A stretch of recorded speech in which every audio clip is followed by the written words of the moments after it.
नमस्कार, आप सभी का ऑथोरिटी शर्मा में स्वागत है। आपको पता ही होगा कि बॉलीवुड बहुत सारी वजहों के वजह से हमेशा सुर्खियों में बना रहना चाहता है। बॉलीवुड कई मायने में फेमस है। जैसे जो बॉलीवुड के कलाकार हैं वो देश के जो खिलाफ हैं, बोलते हैं, रैली करते हैं, उनके साथ भी आप देख सकते हैं। दूसरा है रीमिक्स के लिए। साउथ इंडिया में जो मूवीज़ बनती हैं उनका रिमिक्स बनाकर पैसे कमाना। दूसरा हॉलीवुड या कहीं से भी फिल्में उठाकर उनकी स्टोरी चुराकर फिल्में बनाना और अपने उलझुलूल बयानों के लिए।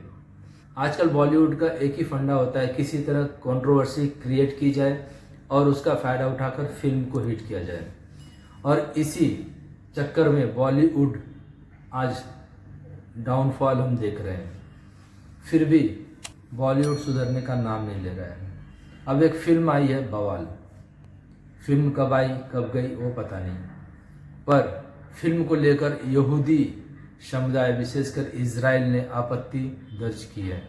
में कुछ सीन ऐसे हैं जिनको हटाने की मांग की है। उन्होंने कहा है कि उनकी धार्मिक भावनाओं के साथ साथ कॉस्ट हुआ था, नरसंहार हुआ था यहूदियों का हिटलर के द्वारा, उनको बहुत हल्के तरीके से दिखाया गया है। फिल्म में नायक और नायिका जर्मनी जाते हैं, आम्स्टर्डम। एनी फ्रैंक का घर भी दिखाया गया है, जहाँ पर नायक कहता है नायिका से कि हम भी थोड़े लालची हैं हिटलर की तरह। और फिर वो गैस चैम्बर में जाते हैं जहाँ पर यहूदियों का नरसंहार किया गया था और दिखाते हैं कि उन्हें घुटन फील हो रही है। उसके बाद जो उनके बीच में मतभेद था वो दूर हो गया। मतलब एक नरसंहार को एक लव स्टोरी के साथ जोड़कर नायक और नायिका को मिलता हुआ दिखाया गया है।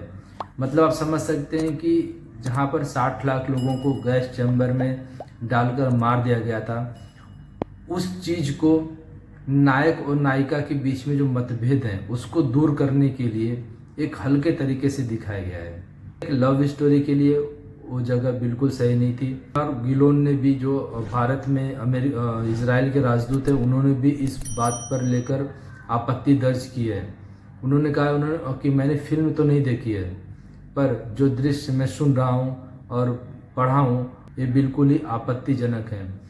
आप इतने बड़े नरसंहार को एक छोटे मतभेद जो नायक और नायिका में है उनको सॉल्व करने के लिए दिखा रहे हो। उसके लिए कुछ और भी उपाय हो सकते थे, कुछ और भी सीन हो सकते थे। पर बॉलीवुड की जो मानसिकता है वो कितनी बदल चुकी है, आप इस फिल्म के बारे में जानकर सोच सकते हैं।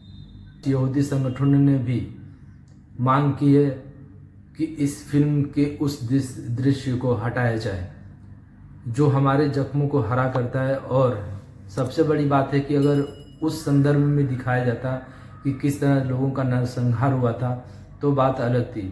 पर एक नायक और नायिका के बीच के झगड़े को सॉल्व करने के लिए उस भयावह दृश्य को इतने हल्के तरीके से दिखाया गया कि जिस बात को लेकर उन्हें आपत्ति है और आपत्ति होनी भी चाहिए।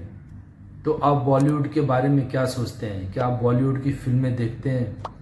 और बॉलीवुड को क्या अपने आप को बदलने के लिए नहीं आगे आना चाहिए? क्या बॉलीवुड में बदलाव की ज़रूरत नहीं है? ये समझना चाहिए बॉलीवुड को। और इस बात को लेकर बहुत सारे इजरायली संगठन और यहूदी संगठनों ने अमेज़न प्राइम OTT जो प्लेटफॉर्म है उसको लेटर लिखा है, शिकायत की है कि इस फिल्म को न दिखाया जाए। तो बॉलीवुड को अन्य जो फिल्म इंडस्ट्रीज हैं उनसे सीखना चाहिए। और बॉलीवुड एक समय पर आप देखिए तो भारत की पहचान था, आत्मा थी। जो लोग भारत को जानते थे वो बॉलीवुड की वजह से जानते थे। हिंदी के प्रचार प्रसार में भी बॉलीवुड ने बहुत बढ़ चढ़ कर हिस्सा लिया है।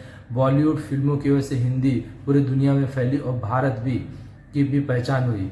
पर जब से कुछ वर्षों से जब से कुछ ऐसे घमंडी लोग बॉलीवुड में आ गए जिनको लगता है कि मैं ही सब कुछ हूँ और मैं ही बॉलीवुड हूँ और मेरे अलावा और कुछ नहीं है, तब से बॉलीवुड का जो ग्राफ है वो दिन पे दिन गिरता जा रहा है। और अब भी बॉलीवुड जो है सुधरने का नाम नहीं ले रहा है। कुछ बातों को लेकर भारत में बॉलीवुड का विरोध था, अब विदेशों में भी विरोध होने लगा है क्योंकि बॉलीवुड की अब एक मानसिकता बन गई है कि कंट्रोवर्सी खड़ी करना और उसके माध्यम से अपनी फिल्म का प्रचार प्रसार करके फिल्म को हिट कराना।